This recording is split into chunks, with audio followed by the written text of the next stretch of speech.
Another day, another story. Why I think that journalism is an exciting profession.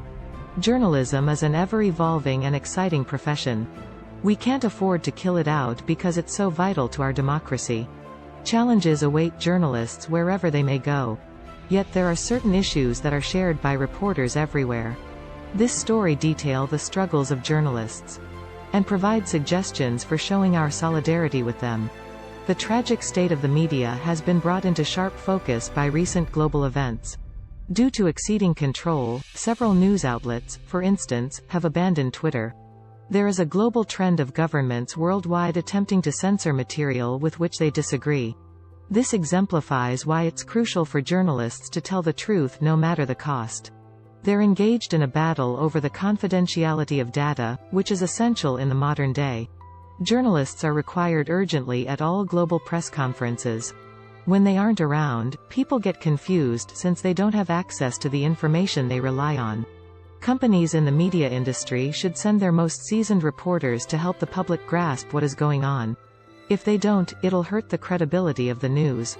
The agenda-setting power of the mass media is substantial enough to affect the course of political events. Editors, newsroom personnel, and broadcasters all have a significant impact on public opinion. Through the news they choose to highlight and how they choose to present it. The mass media has the power to shape public opinion on a wide range of problems, simply by giving those subjects more coverage. It may also affect how much focus is placed on certain situations and subjects. This agenda-setting function is particularly crucial during election seasons, when it may affect voters' opinions of candidates and their platforms. Public opinion, and by extension, political reality, is susceptible to the influence of the media. While certain facets of the media have a significant impact on shaping public opinion, others have far less of an impact. A person's perspective on a topic may be swayed by news coverage that presents it as a black or white choice. But this framing may be less persuasive if presented alongside stories that cannot be reduced to such a simple dichotomy. Additionally, the target demographic for a certain media outlet might have an impact on the content that is ultimately disseminated. People watching a football game, for instance, could be more influenced by the team's success or failure of the side they root for than by that of the team they don't care about. Convincing arguments rely heavily on the use of framing in advertising, as well as media communication. Customers may be swayed via the use of the benefit and the tail frames, respectively.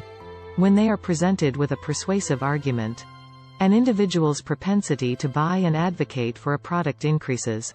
When they are told how the product would improve their own life in terms of their own context, their narrative. The idea has also been used to explain the many mechanisms by which economic and political power distributes its resources. When we say things like, the labor market is framed as a perfect competition, we're saying that many individuals are fighting for the same number of jobs, regardless of factors like experience or education.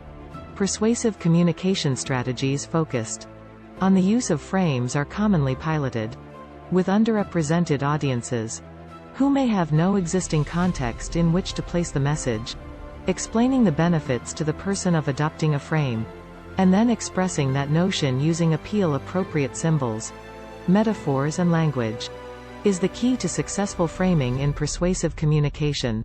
Thanks for watching.